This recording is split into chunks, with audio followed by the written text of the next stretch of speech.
one, two. This is my mic. This is my mic.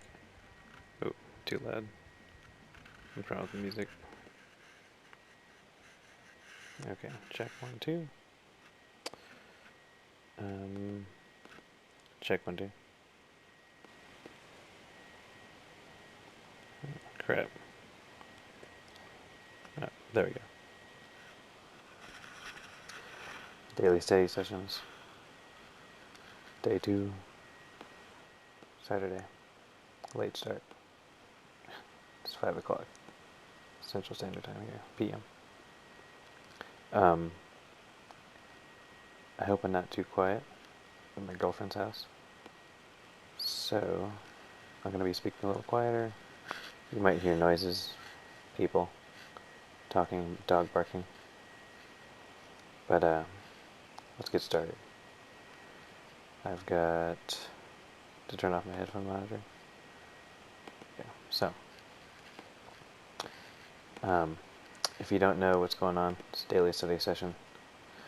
It's the session where, it's the study session where we're going to stream for an hour and work on something. Let me try and find it. Here we go. So the lesson plan, if you can see it. Day 1 was a photo study, black and white. Day 2 is a movie still. Day 3 is a master copy. And what I'm trying to do is progress from black and white photo to color, still life, basically. We're going to start adding in the still lifes at the end. And then after day 7, we're going to make a new week of studies. They'll all be different. There's no, like, system. I just kind of bullshitted this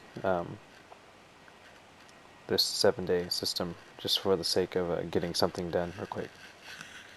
But it's really basic as far as like what's, like it just says still life. It doesn't say fruit with cup, or it doesn't say cloth wrinkled, you know. So if you're wanting to join me, today is the movie still. CJ Marsh, I'm over at his page right now. He did an orc movie still from Lord of the Rings. I don't know where he got that from, but I'm going to be doing... Crap, where'd I go?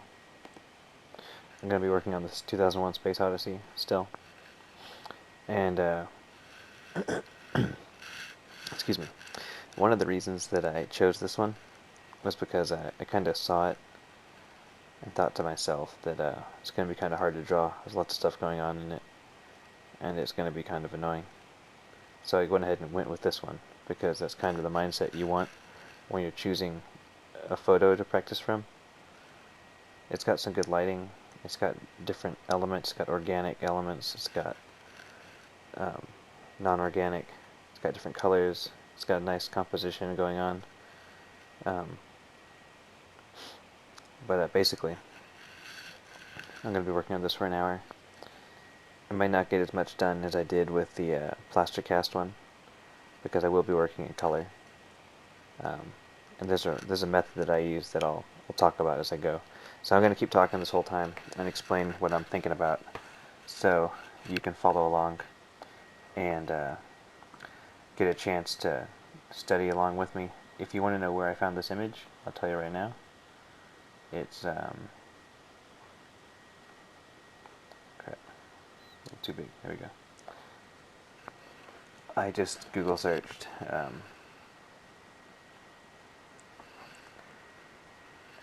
movie still, and there's a website called filmgrab.com. film-grab.com. I went to 2001 Space Odyssey, and then I found this one. I'm going to link it in the chat. If you're watching this live, I'll send you a link and give you all a moment to grab the photo yourself if you want to follow along with this particular photo. Hello, people. Cinema Squid. Oh, sweet. So, I need to go to Cinema Squid.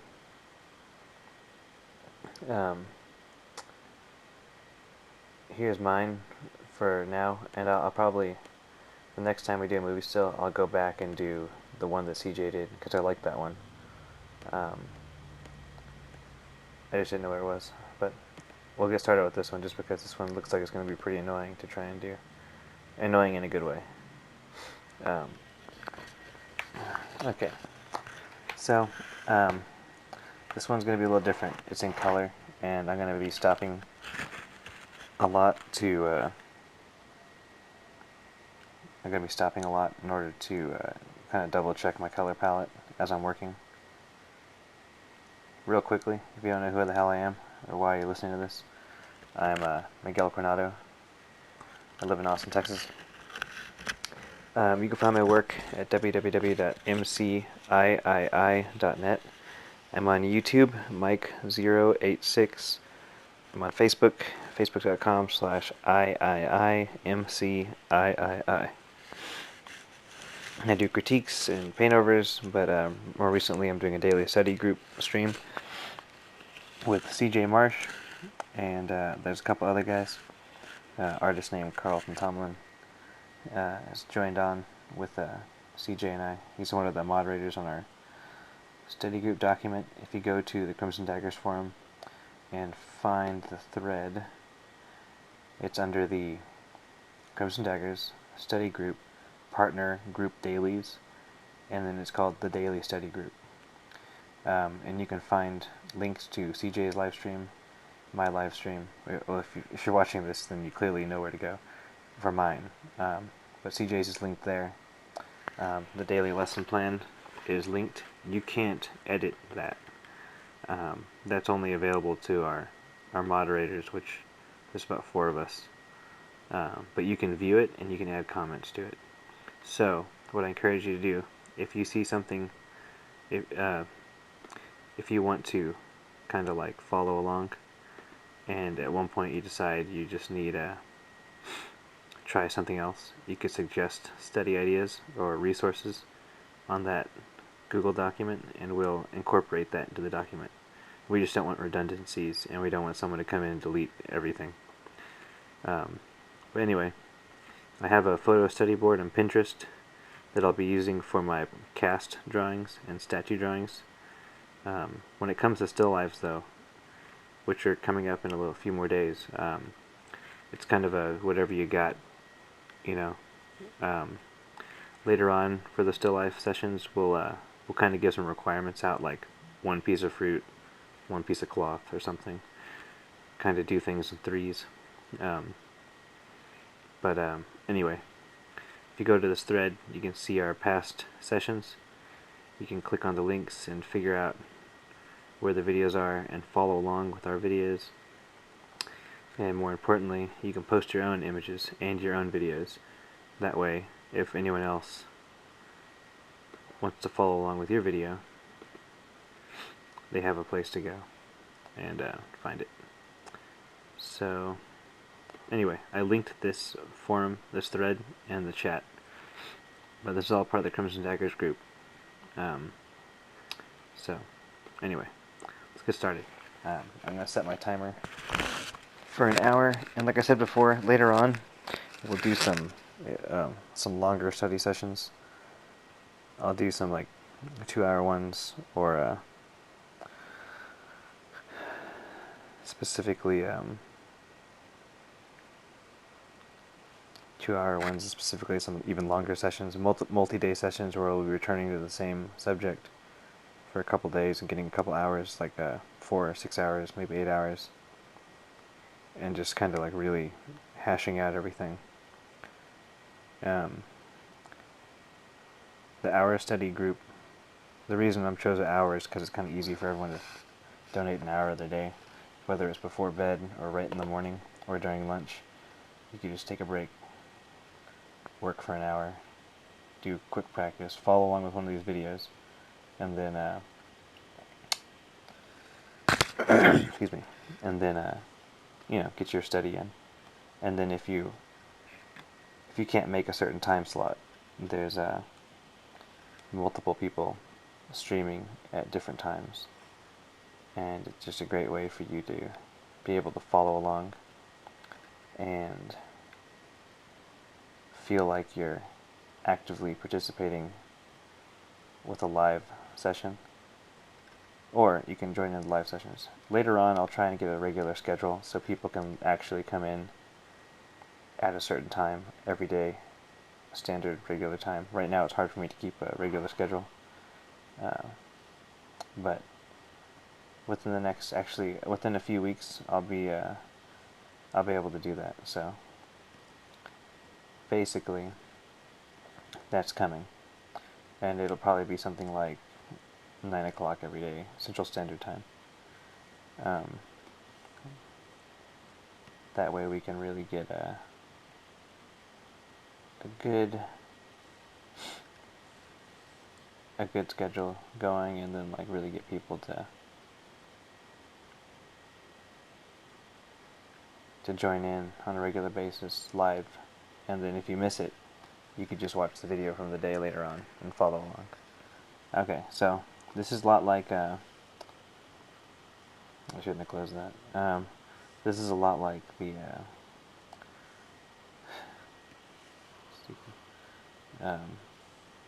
plaster cast I drew.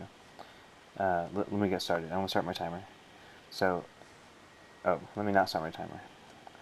First things first, we're just going to be using a couple tools in Photoshop. For the purpose of studying, I'm not going to use the marquee tool, I'm not going to use the lasso tools, I'm not going to use magic wand, I'm not going to use the transform, warp, distort tool, I'm not going to use the pen tool. I'm only going to use the brush and the eraser, and I'll use the eyedropper to spot check. And what I mean by that is that I'll double check my work as I go, but I won't color pick from the photo so much as I'll kind of double check and see if I matched up a red correctly or incorrectly, whatever. So, okay. I'm going to only use one brush. Last time I had a pretty hard-edged brush, so it kind of made it more difficult to get some smooth transitions that I wanted, but it still works as good practice. I can use a different brush today. I try and use like a natural media brush, just for as close as I can get for the sake of the studies. If you don't have a natural media brush, you just use a soft round. I say soft round because the hard round is going to give you all hard edges all the time, and you don't want that. So here goes. I'm going to use this chalky little brush the whole time. For me, this helps. Like, it helps me not worry about what tool I'm using and just focus on what I'm looking at. And when it comes to material rendering, it helps me focus on the material I'm rendering and really have to work with whatever it is I'm using. Anyway, so let's get going. I'm going to start my timer now. 1 hour started. I'm just going to talk through this, so hope I don't bore anyone, but I don't care. So, first thing I did is I used the I used the paint bucket tool just because I don't want to sit here and actually scribble in my color for like 10 minutes or something. Paint bucket, there we go. So I'm using the paint bucket tool. So now I'm going to go about this a little differently than I did with the plaster cast. Like in the plaster cast, we converted it to grayscale and we worked from there. But this one, what I want to do is I want to start blocking out the big shapes, but I want to try and pick a general color that's going to match up pretty well. So right now there's this big red chunks and there's this blue chunks. It's not actually blue, but like it kind of appears blue. So I'm going to try and guess this red using my color picker.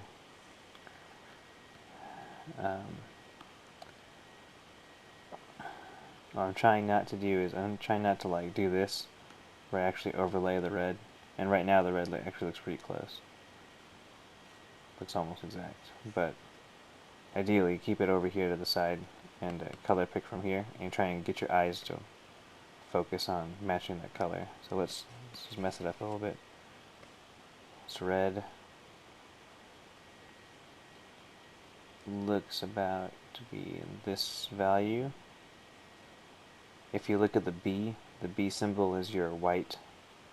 So, I know it doesn't make sense, but like the B is the white in the color. So, if I have 32% white, it's going to be pretty dark. But right now, this red looks to be about 29–30% in the red spectrum. It looks a little maroon, so I'm going to take this red thing, just drag it down to the maroon a tad, just a tad. Say okay. I'm going to start blocking out the, going to start blocking out the big shapes as close as I can, but I'm going to go back in and alter and correct as I go along. So, what I'm noticing right now is that the red looks way brighter than it should, right? And there's nothing wrong with that right now. It's just because I have pure black, and pure black is just way too dark for what I need right now. So, it looks like this value here is closer to the value up there, but that's kind of a trick. Maybe this one here. I'm going to color pick out this one here for my own drawing. It's like a little darker red. That looks a little more like that red right now. Okay. I'm going to paint in the shape. It's a big, almost like an hourglass shape, kind of. It's not going to be absolutely perfect. When I do studies, like, okay, so if you follow these videos that I'm doing, I don't always make the studies look exact. The goal of this is to just kind of focus on the color range and the values that are happening. A longer study, I might focus on materials, and material studies normally take longer, in my opinion, because you gotta try and make it look like the photo, you know, or like look like life, which is even harder. Okay, so I'm gonna color pick from my own drawing the red that I just painted on. Let's take a look at what color that is. It's 19% white. The saturation is at 86. The hue is at 350, 349. Okay? 1986, 349. 1986, 349. Color pick from the drawing. Color pick from the actual photo. 2194, 356. So we're around that range. It's actually darker. 21% white. Saturation's lower. The hue is close, but we're not exactly close. I kind of brought it down to this, what do you call that color? Maroon. But it looks like it's higher up in the red than I thought. I say, okay, go back to my drawing. My drawing. Okay, there we go. Go back to my drawing, there we go. I'm going to color pick from my drawing again. So I've erased the code that was in here. Color pick from here. I'm going to look at the color picker, and remember from what we just saw, this was up here, and this little circle was slightly more to the right. It was around 90 something, right?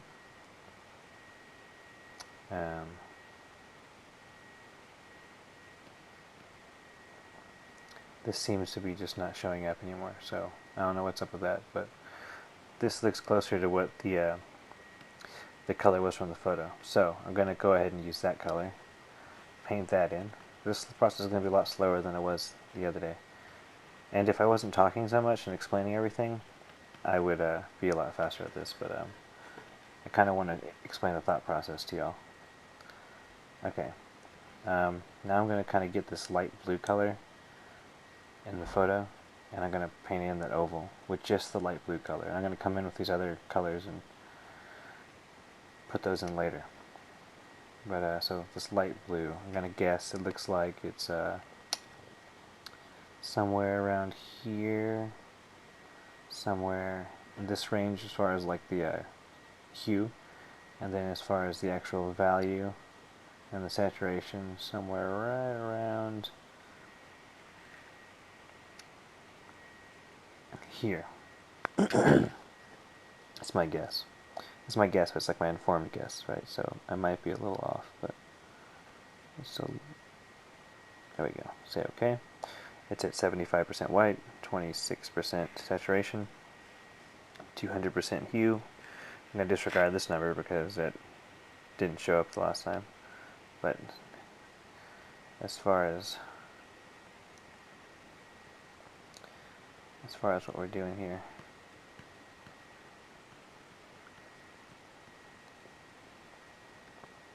it looks like I'm possibly picked a too light of a value. As I'm putting it in here, it looks too light, and that's understandable because colors look different when they're touching and adjacent to each other than whenever you're just looking at them alone. So I'm going to take down, without color picking this time, I'm just going to take down the saturation and the take down the value and the saturation a bit. Slightly gray, slightly darker. That looks better. It might be too, it might not be exact, but what I'm doing now is I'm going to kind of blend that gray color and the blue to try and get a happy medium that I think will make the image match the most. One thing I'm doing is, as far as like document size, if you're wondering, I'm painting at the exact same document size as the photo. I'm not concerned with a high-res document just for this practice session. It's just going to bog down my computer right now, and I have enough space to work as it is. Okay. So, the oval's not perfect, but I'm not going to focus on that yet. I'm still trying to match the colors up. Okay, so now I'm going to come in and do the outside shapes. One thing I mentioned before is that when you do the study, try and keep your stylus moving. Try not to freeze up and just not do it. You know, like, don't stop and look for a photo for like 10 minutes. Like, time yourself. Set your timer for like 1 minute or 30 seconds, and then find a photo. Just do it. Just find it real quick and get it over with. Don't waste time trying to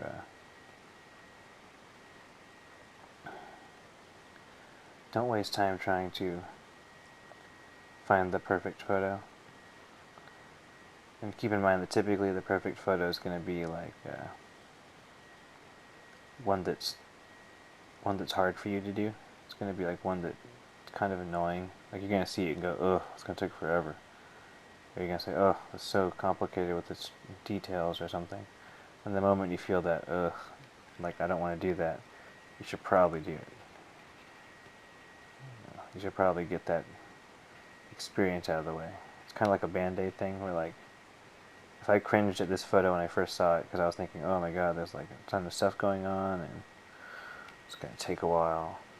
But that's the whole point. It's like, I definitely want to dive into that and just get as much done as I can because it'll pay off later.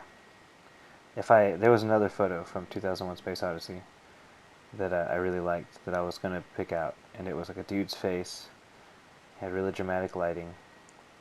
His face was like framed right in the center. And if any of y'all have seen my work, I have lots of portraits, or I used to have lots of portraits, took lots of them off my website, but I had like lots of portraits, and right now I don't need practice doing portraits. I don't need to look at a face with lighting and practice that for a long time. That's one of the reasons yesterday's photo study of the cast drawing, or like the statue, sculpture, whatever you want to call it. The reason I picked out a torso is because I already have enough practice drawing heads for now. I mean, I'll go back to that later, but right now I don't absolutely need that kind of practice. I need to have a good breadth of subjects that I practice from. It's SAT word, people. Means variety.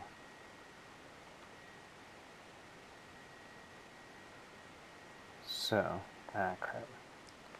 I will do the undo when that little line appears like that sometimes. It's just kind of annoying. But, try to stay away from doing any kind of undo in the study session. Undo is good for whenever you're working on your own drawings, like for your actual client work or your personal work. But for a study, you kind of want to suffer through it. You kind of want to like sit there and hash out everything, because that's the whole point of the study. You gotta you gotta struggle and be like, it's hard, the fur doesn't look right, or like right now I'm trying to just get the shape and angle of the chair correct. In fact, it's not a chair, it looks like it's like a little doorway thing. I'm trying to match that up now so that I could move on from this.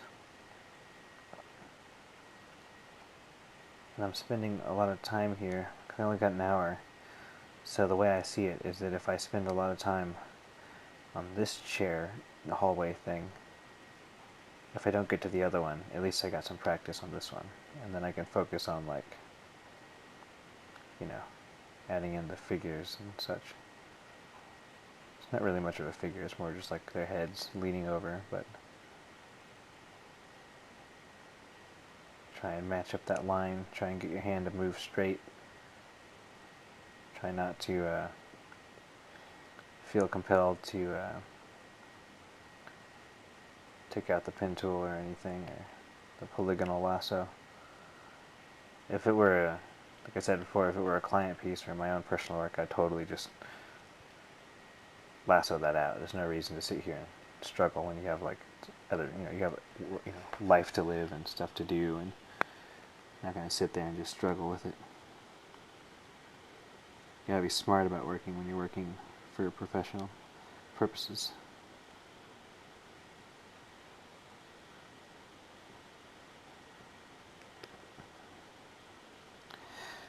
Excuse me. So, okay, gotta make sure I keep talking to you. So, right now, this like blue-gray that I picked out doesn't match the drawing much, or the photo.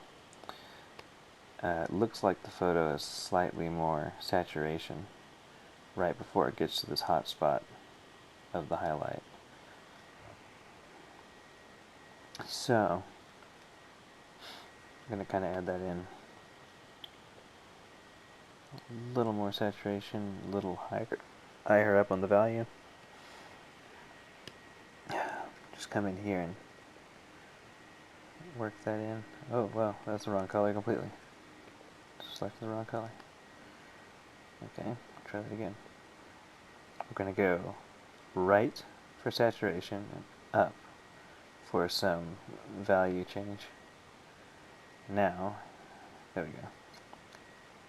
And this is just, so what I'm noticing is it got more saturated with the blue before it hit to the highlight, before it hit the highlight. So you can go from, if you look at the photo, what I've read is that it goes from like black to like this grayer blue color, and then it kind of gets right here, you can kind of see that it gets more saturated and a little higher in the value range, and then it goes all the way up to almost white right here. Okay, so that's what I'm noticing. It looks even like there's a little bit more saturation near the shadow, but I don't think that's entirely correct. No, maybe more saturation. So it needs more saturation here, a little more saturation over here. It's pretty dull right here, And then we got the specular here that's like pretty bright. It's not super specular, it's kind of diffused a little bit. Kind of got like a satin finish. Okay, so anyway. Let's just keep moving our style, let's keep going with this. Just to like make sure we're still progressing on the actual study. Yeah, if you're watching these videos too, and don't stop moving your stylus when I stop to talk. You know, if you're doing your own video and really talking about everything, that's different. You know, it might be like, I mean, like me, it's a little trouble to try and talk the whole time. But if you're just following along without recording your own video, just keep moving your stylus, keep working. Don't feel that you need to.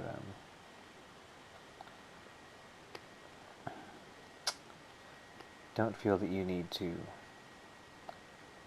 stop and really do all the stuff that I'm doing. You can keep moving, keep working, keep color checking, color picking, and my color pick, I mean, you gotta double check your work. So like, right now what I'm noticing is that this black here that's on the photo isn't actually black, because I've been looking at a black surface now for a while, and there's a difference. So if I color pick my drawing, it should come up as 100% black, which it does. So if you see it says 0, 0, 0, 0, 0, 0, so 100% black, right? But if I go to the photo and pick that same black out, it should come up, yeah, it's just barely brighter, but it also has a saturation. So it's a different kind of black that's appearing on my photo. My photo's got high saturation and 1% white, which means there is some white in that coloration. I mean, the value. I'm getting my terms mixed up. So there is some white in the value of this photo that my image doesn't have. And that's why sometimes if you see people's drawings of a photo study and there's something that looks off, because they use pure black instead of double checking, like the color it is, like if I'm at pure black right here, I just move it over and then move it up by 1 notch. There. That's the color. It's like 1% white, 100% saturation. You can't really notice the difference. But especially on live stream, you're not going to be able to tell the difference on what I'm doing. But when I post the image up, you'll be able to see what I'm talking about. What I want to do is, I want to take it to 100% saturation. I'm going to take it just up like by 10% white. I'm adding that much in. And then I'm going to take it to this blue spectrum area. And what I'm doing is I'm kind of looking at this blue and looking at the blue in the photo and trying to match that up as best I can.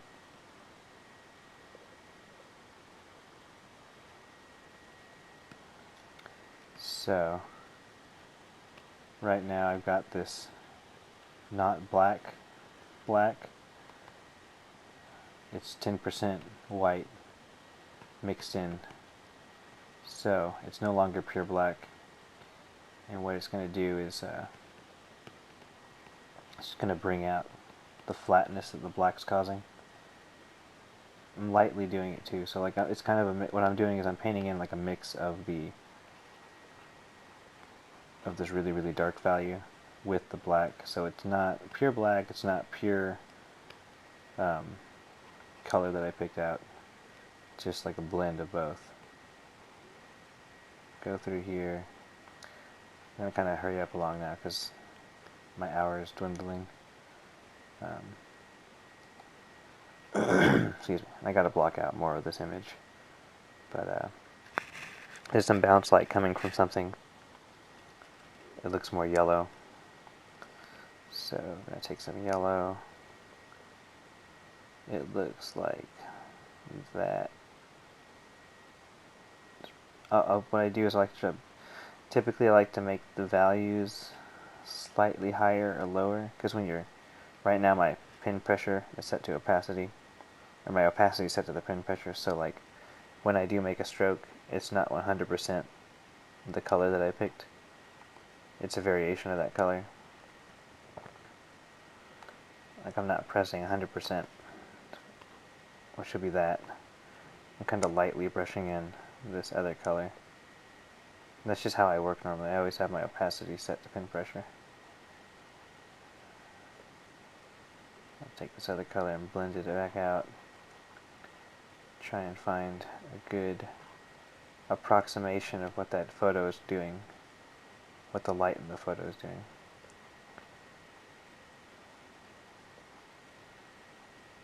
Anyway, there's a lot of stuff going on here. I'm going to move on to another area of the photo and really get to blocking out the rest of this real quick. So now let's jump into, I'm going to kind of color pick out some, I say color pick, but I'm going to pick out this skin tone. It looks like it's in the orange. I know it's going to be a little more red than I think it is, because that's how skin tones work. It looks like it's right around here, I think. I'm not going to be 100% correct, but I'm going to go ahead and block in their faces. Yeah, it looks a little too red, now that I put it next to this other red color. Let's get an approximation of their uniform. It's like a gray. Kind of like here.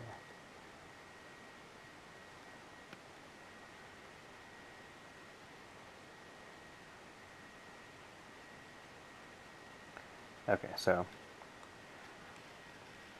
let's block it out, let's block it out, let's block it out. When I work on my personal work, I work in grayscale first, then I add in colors. Just a quick note about my process.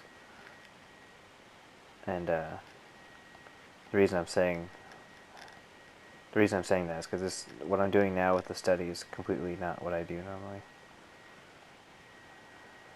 I don't think about color and value at the same time. I think about one then the other. So part of this whole operating in just pure color is like a huge help for me. What I'm doing now is I'm just taking this, it's like what it is the skin tone over the black. It's created this brown color. I'm just going to use that brown color to block out the head more. It's not the correct color for his hair,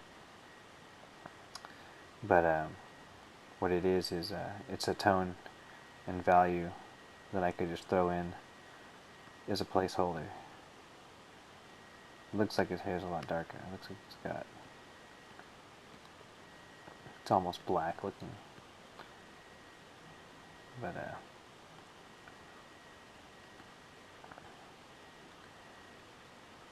yeah, so we'll go in here. Gotta take out this blue that I put in there.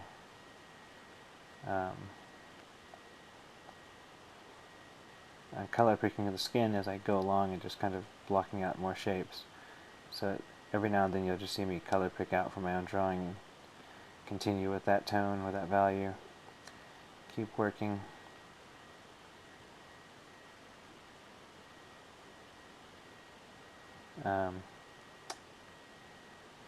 Yeah, so what we'll do is get closer to the 7-day mark.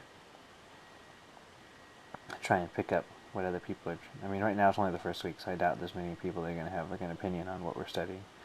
But if people start coming up with stuff like, hey, I'd like to, like, I know I need to work in composition personally, so we'll do some compositional exercises for like an hour one day, and we could do a bunch of those because those involve shapes and basic tones, like basic tones and values. We'll sit down and do like 20 or something for like an hour or whatever, maybe longer. I mean, not longer, but maybe more. Okay, let's get that bright red behind his head. So the bright red, I think most people are going to come up here and just pick out this bright red, but I feel like that bright red's actually right here.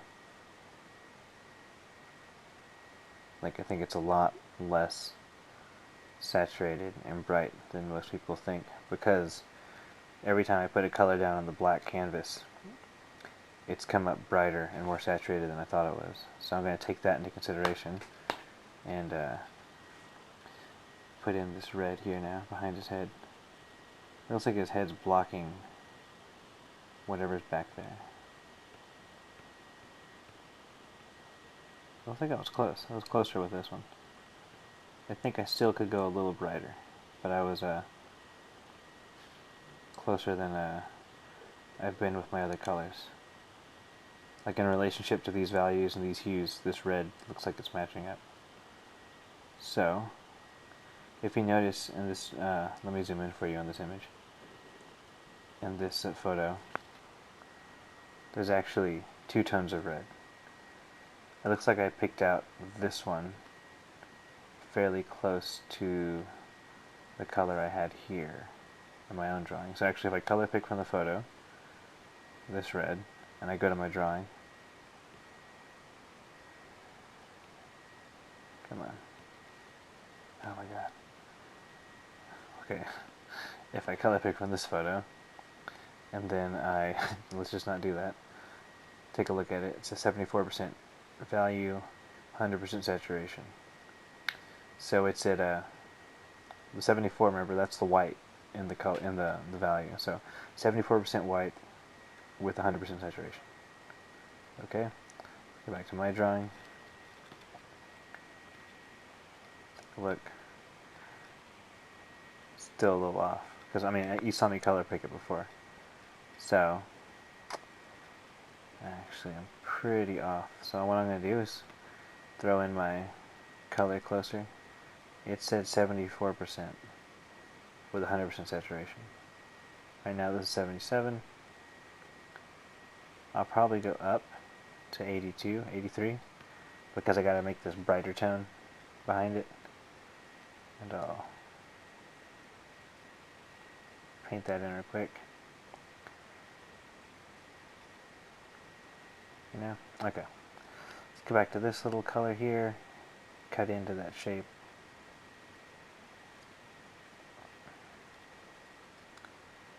Looks like the head's a little off as far as the relationship of the head to that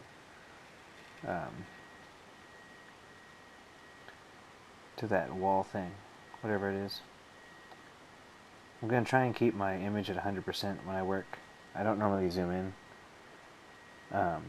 because I did it for live stream because the quality's low. And for the YouTube video later, you're not going to be able to tell what I'm talking about. But I could zoom in real quick. The angle of this shape is off.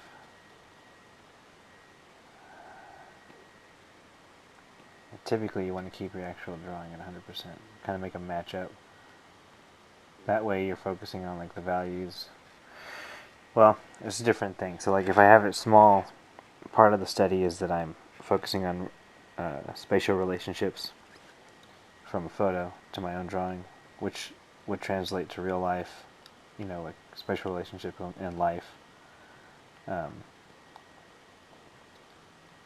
But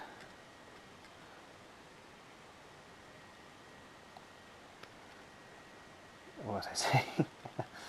But I don't really want to focus on that. I'm focusing more on the color and the value right now.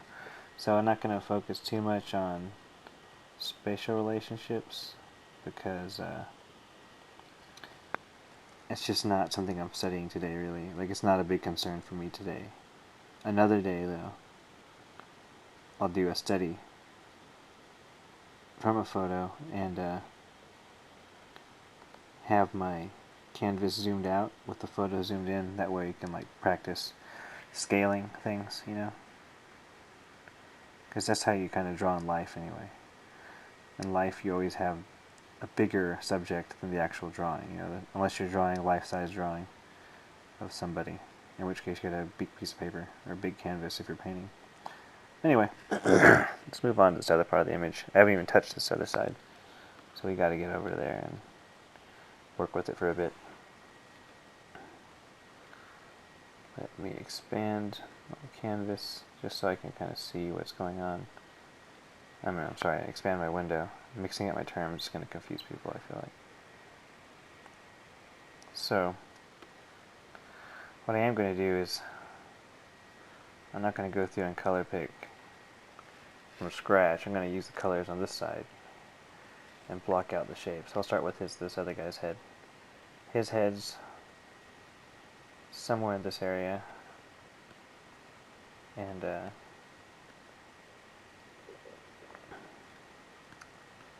he's leaning in a little more than the other guy was. And like I said, I'm going to go ahead and block out where his hair goes, just so I can get that out of the way. And then I'm going to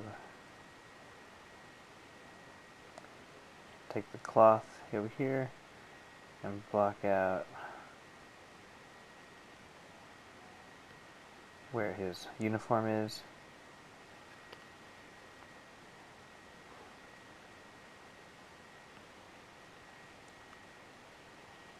So right here, there's wrinkles in the uniform. If you notice how the wrinkles work, they're like down, come up, fold down, fold, fold, fold down. Typically when I do fabrics, one thing I do find myself always doing is I paint with the wrinkles, I paint with the motion of the fabric. It's part of that like defining the form kind of thing. Kind of make believe that I'm draping the fabric over the guy. So later on when I really paint in the other values, I can say, okay, the fabric is moving over his body in such a way. You know.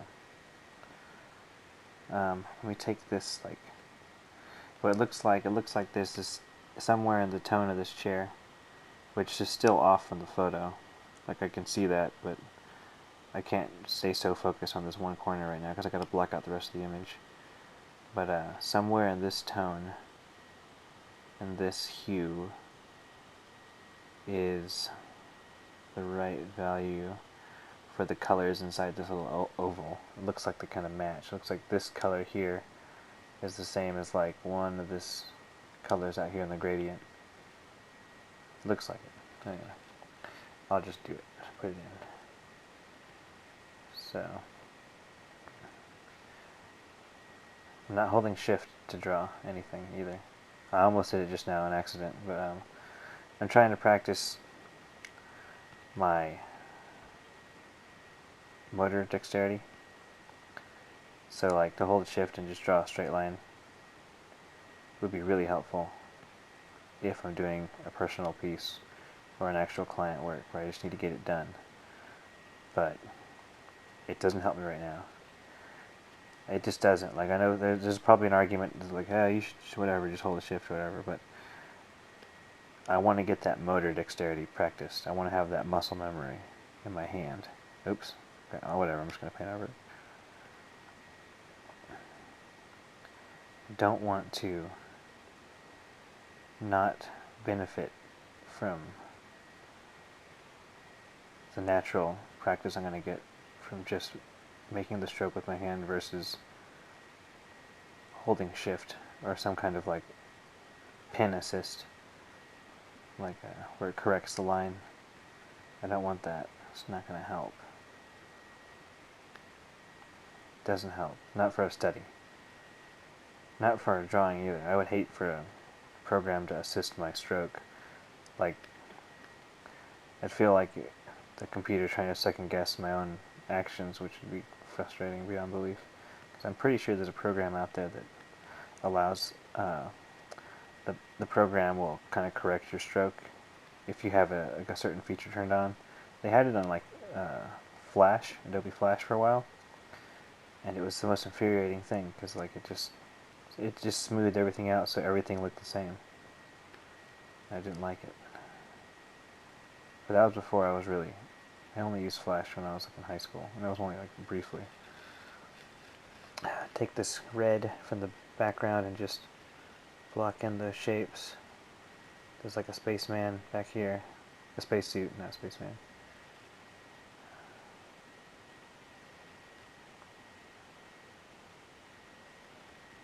You can kind of see that, like, as far as composition goes, I've been reading Framed Ink. I've kind of read through the whole thing almost. I spent most of yesterday reading that book. So I didn't really get any work done so much as lots of studying. I did my daily study and then I just read that book all day. And I read some blog entries from Dan Warren, some old blog entries he did. I kind of went through his whole Blogspot website and just read all of his entries. Some really good articles, like really good like entries he did to just talk about discussions that the art community has. If you ever find yourself wanting to read something about the business we're in, I recommend those. He calls them his rants, but they're good to just read through, especially the one where he talks about the sacrifices he made to focus on illustration, and you get to see his progression from like a couple years ago till now. He's gotten a lot better. It's just cool to go back and see those, and like people's blogs, if you ever go through people's blogs and just comb through. But then you can kind of get stuck on it too, because you'll start like looking through this person's blog, and this person's blog, and this person, and like all you do is look at other people's work and what they've done versus what you should be doing, which is studying. It's a good break. It's a good, like, if you're just having some coffee and relaxing after a long session of work or study, you can go through and read about what other people have done and kind of see their progression.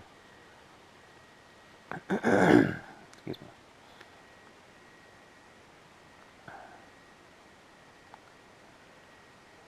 So typically what I find is that there's like, when I'm doing these photo studies, once I lay down a few colors, I can generally find the same colors within the palette I've laid down. It's not like, even though the palette looks like it's got a bunch of colors, it's not that many, because the lighting affects everything. So everything's been influenced by whatever lighting these people set up when they were making the movie. And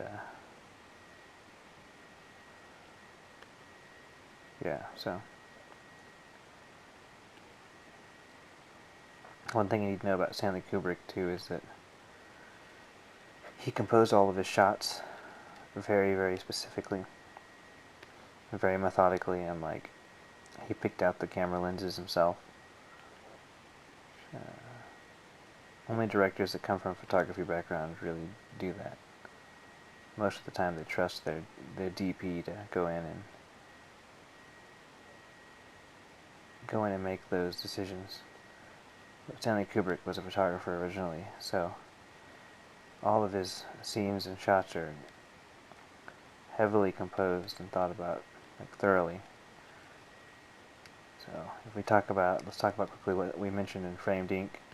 I say we, I'm just talking about what I read yesterday. And what you'll find in Framed Ink is that what's going on in this image right now that we're studying, there's two figures leaning in, discussing something. And I'll be honest, I haven't seen 2001: Space Odyssey. I just haven't. But when you get two figures talking, they're the mise-en-scene, which is the setting of the entire image, like everything included in the scene, like colors, costumes, everything.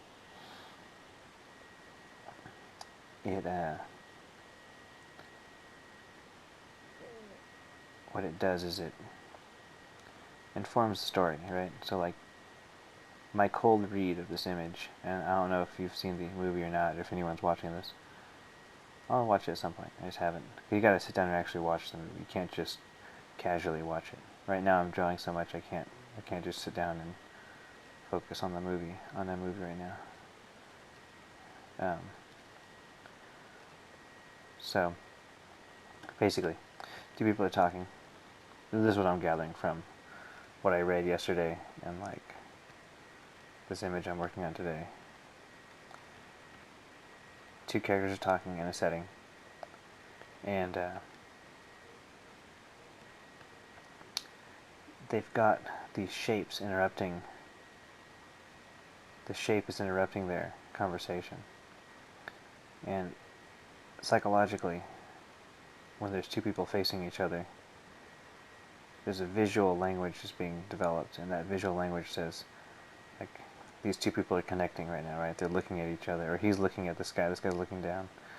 But this shape here is interrupting their conversation visually, because they're separated by this shape. And my kind of guess, my kind of cold read off it is, if 2001 Space Odyssey, the computer kind of goes crazy, like the spaceship starts talking and stuff, and tries to like stop them or whatever, it kind of takes over. But that red dot, I believe, is Hal, which is the computer, like the AI in the computer and the spaceship. So what you see is these two men are having this conversation, and there's a shell of a human. The spacesuit's like a shell of a human in between them, with this Hal, the eye, staring at them as they're talking. And it's breaking up their connection. Something's going on. This is a negative feeling here.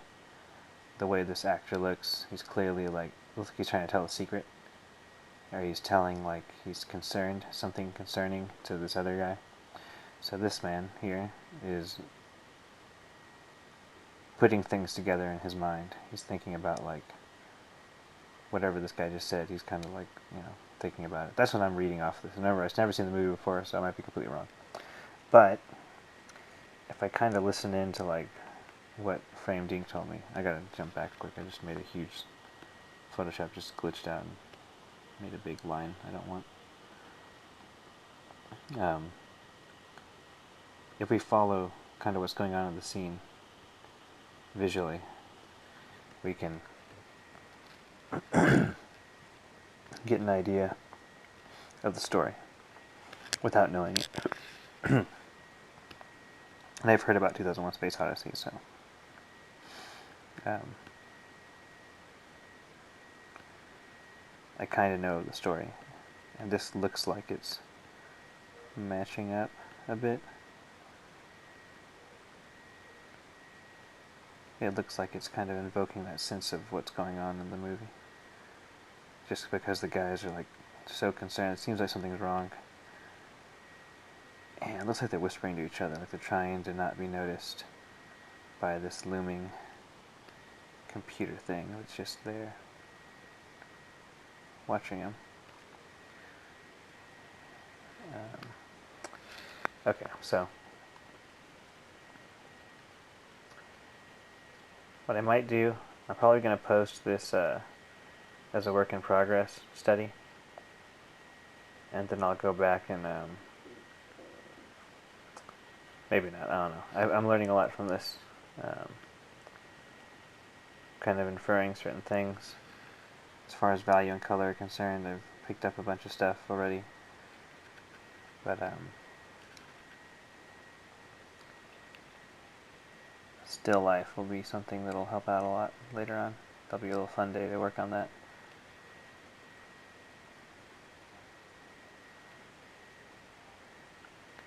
I'll have to turn on the webcam to show y'all what I'm setting up. That way I can talk about how I'm setting it up.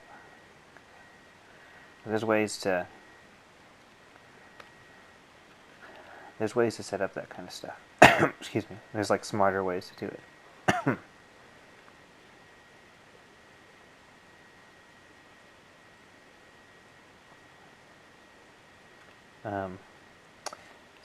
Some compositional items we got going on here too. Like these objects are framing the action. These whatever these things are, they're framing. It's like part of the spaceship, but they're framing the action, and they're basically providing like a little picture frame that says, "Look at these two people talk," and then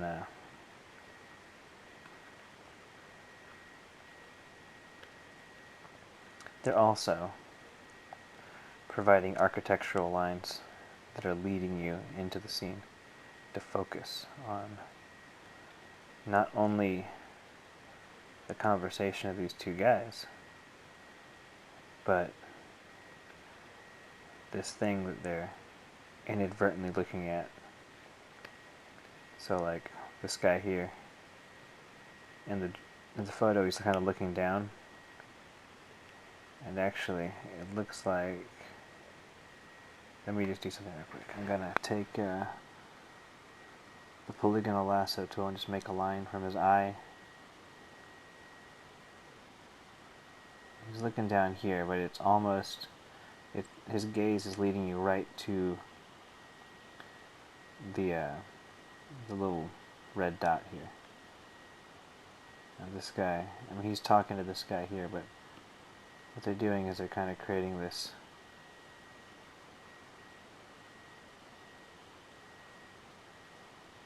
their gazes interact, like they intersect right here in the center. There's a computer console here, and, you know, that plays a big part of the movie. But anyway, there's some things for quick that, like, some good things I've noticed from working on this image.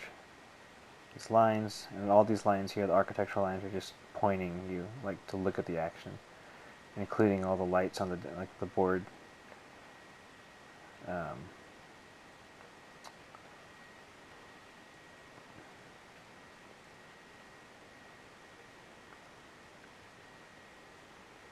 So, excuse me. I got like some allergies, so I kind of got a cough still.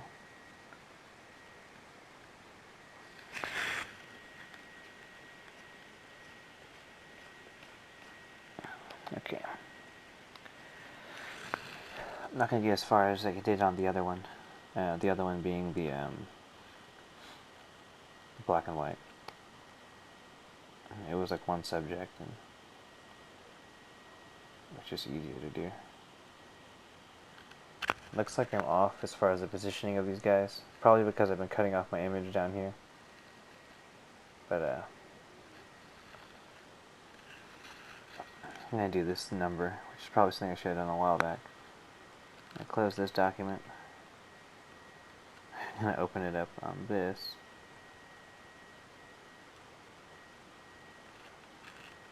I'm going to paste there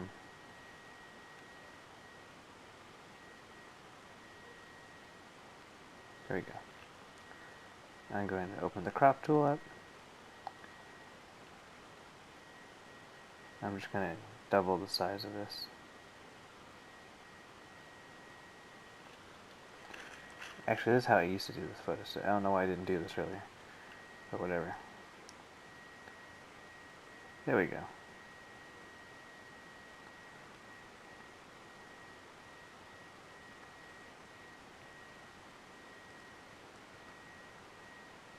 Crap.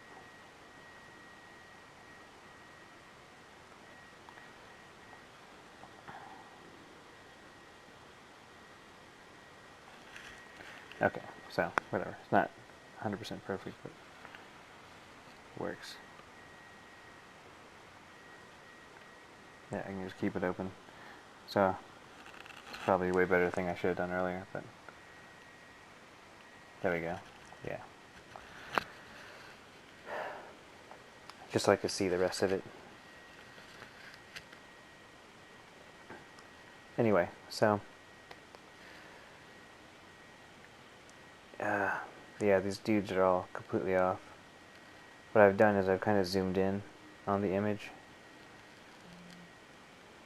I've like, if I try to draw his arm, it kind of gets cut off here because I zoomed in too much. Like I visually, like, possibly because I had the image zoomed in earlier or something. I don't know. It's just completely off. But I'm not gonna try and fix that. It's just too much to fix right now.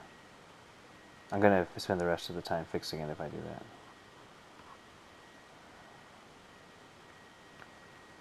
Let's just try and keep going with what I'm doing. So I'm really off as far as like what's going on here, because like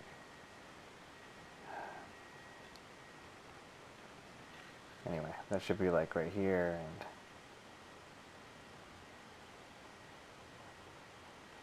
anyway, so what's going on right now, besides the fact that I've like, because I've been jumping around. See, this is the thing. I didn't block out the shapes early, and I should have. And because of that, it's caused me to be completely off as far as my proportions go and the image overall. But that's okay, because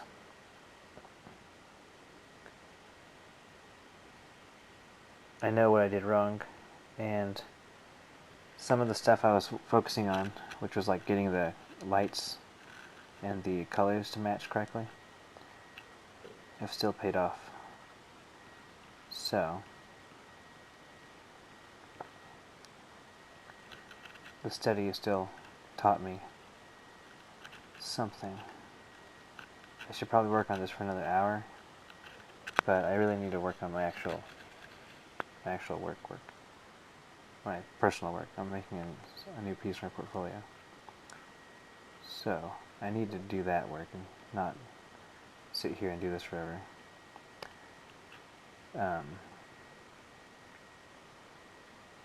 But anyway,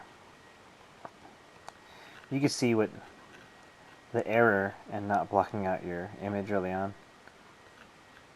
For the study, it's not a big deal, right? I mean, like, whatever. But like, this happens too if you just start drawing one thing and adding on another thing, adding on another thing. It just messes you up. You just don't.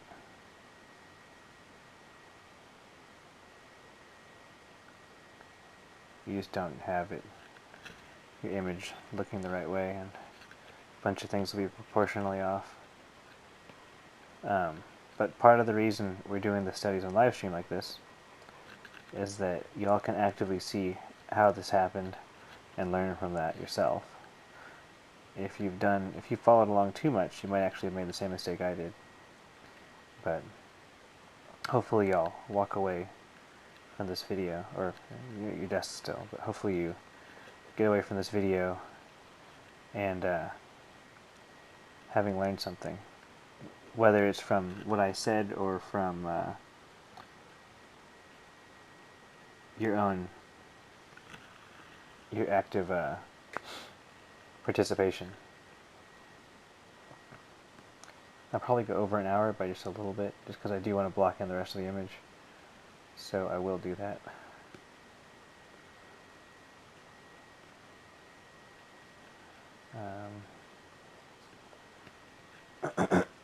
See there. Yeah, so.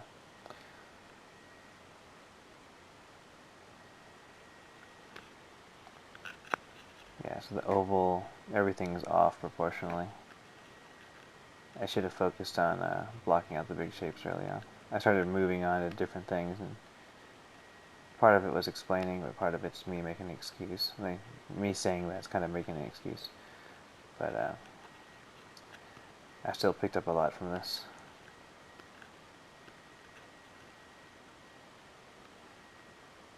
There we go. Yeah. It's like way off. It's really bad.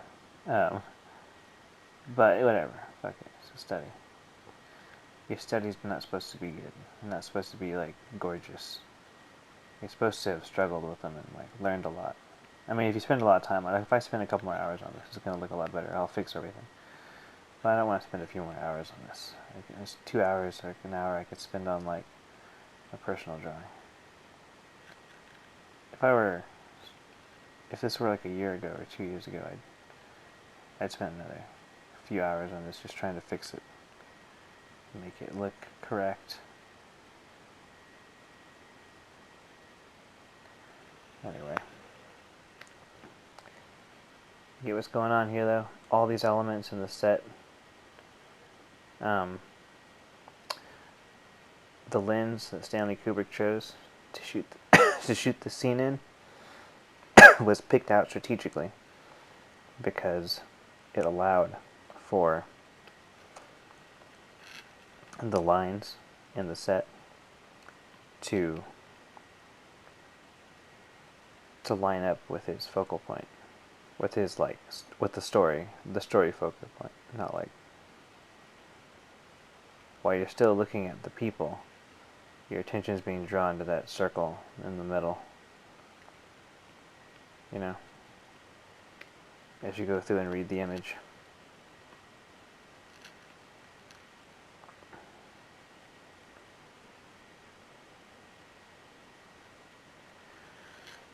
I'm drawing on the wrong layer. Whatever. But anyway, so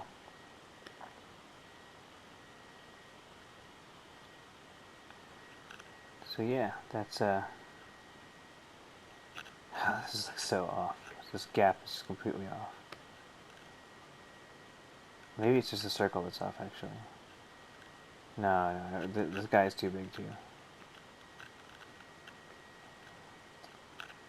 Fuck it.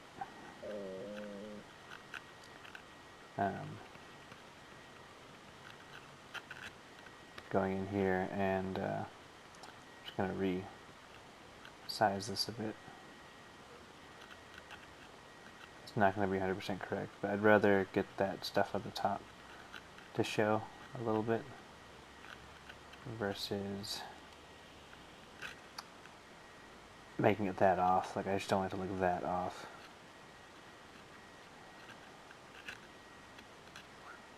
Just trying to get the shapes in real quick.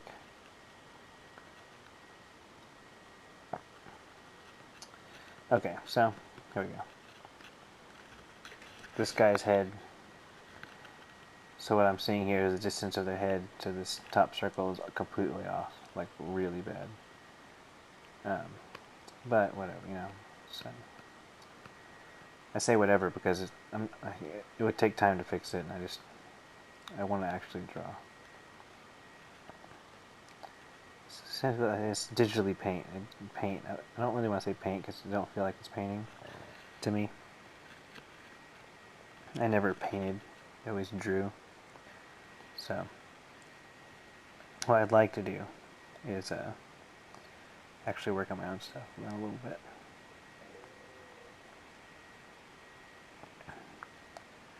But anyway, let me check the chat real quick. I believe I'm on my last minute.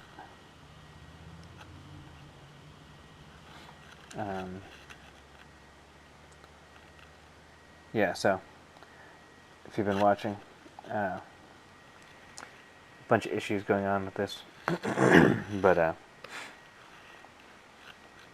focus on the actual values and everything. We're not too off on that. That stuff's good. Values and the colors. I'm taking the red from the background. I'm just gonna what actually I need to do is take this brighter red and just gently stroke it onto the forehead.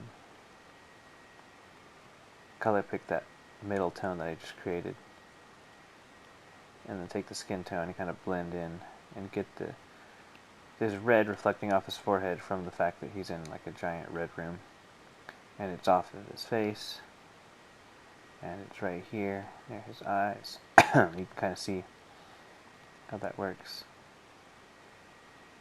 And his face shape is a little off. His nose is flatter than this one.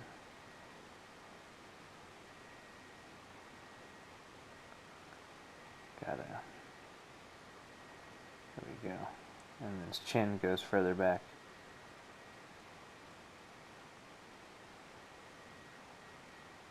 Anyway, so let's kind of recap. So you should block any shapes early, or else you mess up a lot. And you don't mess up a lot, but you don't. At the very end, you realize you've completely off. But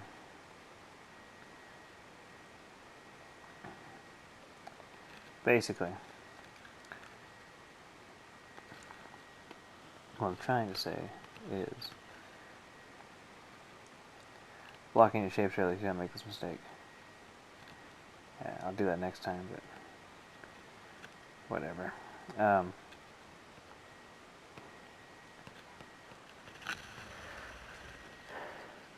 talking about the active things that I picked up from the study, though, and if you do your own video, try and talk through it. Try and actually talk about what you're doing, why you're making those decisions. It's just a good practice. If anyone else is watching later on, they'll be able to understand certain things that they might not have picked up. Like someone else is just doing this study to practice lighting, they might have picked up completely different information. Like I said, one of the reasons I picked this one out is because it had a lot going on. It was pretty complicated. And it kind of made me go, ugh, like I don't really want to draw all that. But the composition was really strong, though, too, in my opinion. But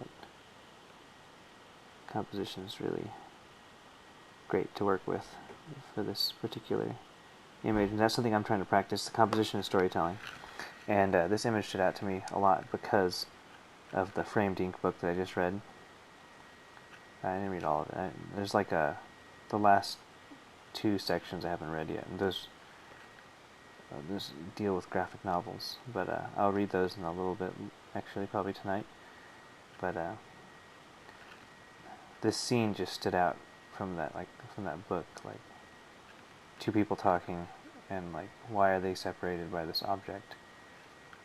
Because it tells, because that object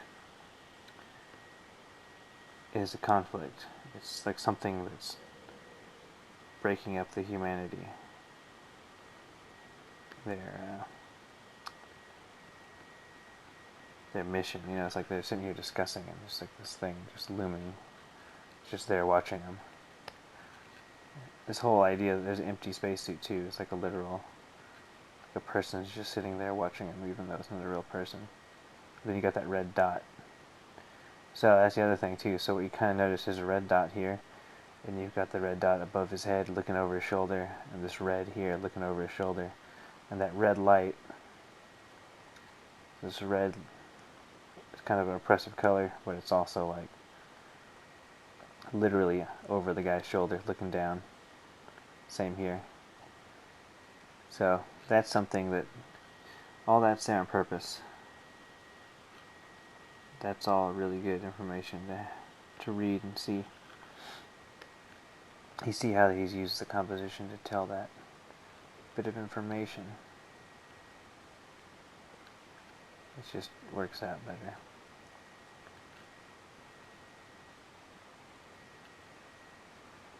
Anyway, so I'll post this image up, and anyone that doesn't actually watch the video will just be like, wow, this looks really crappy. But if you understand what I was picking up from this study, compositional elements, colors, and value matching, just kind of practicing that, making my eye match what I see, like making my eye translate what it sees into information that I can use. Yesterday was more about just matching the values and making the forms read. But today was composition, storytelling. I didn't plan on this. I didn't plan on this still to be giving me that much information. Because I've done the study, it has. So that's what I've learned today. If you followed along with me, maybe you picked up some material practices that I didn't pick up. Like maybe you got the cloth and the costumes so look really just like the cloth. Or maybe you just got those guys' faces to show every emotion that was in there. I don't know what you did, but everyone picks up different stuff from this kind of studying, so there's no right or wrong answer. Okay, I'm gonna, with this last little mark here, call it done for today. So, yeah. Now, sorry, I want to go ahead and add this one thing in. I want to add the black color around the red. Oh, probably get that panel in there too. Anyway.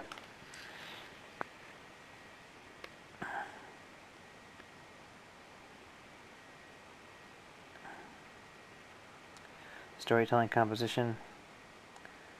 The Kubrick stills are good for that. They are really good for that. But yeah, and you should also watch this movie too. So maybe I got this scene completely wrong. Maybe the scene is about two guys talking about a sandwich. Anyway, okay, that's it. I'm done. Let's switch over real quick. Oops. There we go. Nope, don't want that. I wanted this thing. Okay, here we go. Everything's lagging a bit. No, no why. But yeah, movie studies for an hour is hard to get it all. Yeah, CJ, it's fucking hard, and also like completely off. It's like completely off. I'll post it in the forum. Um, Thank y'all for joining me. Uh, yeah, so thanks for joining me. I'll be online tomorrow. I'll Tomorrow's study will be probably in the evening because I've got a meeting with a client potential client. So tomorrow night I'll do the next study. If you missed this one, or if you're just joining in, I'm gonna post it online. It's on the live stream archive, and then I'll be posting it on my YouTube channel. And you can find the first video from yesterday on the YouTube channel also, and also on live stream. So thanks for joining me. I'm gonna throw in some outro music because I like to do that, but you can't hear it because I didn't set my mic.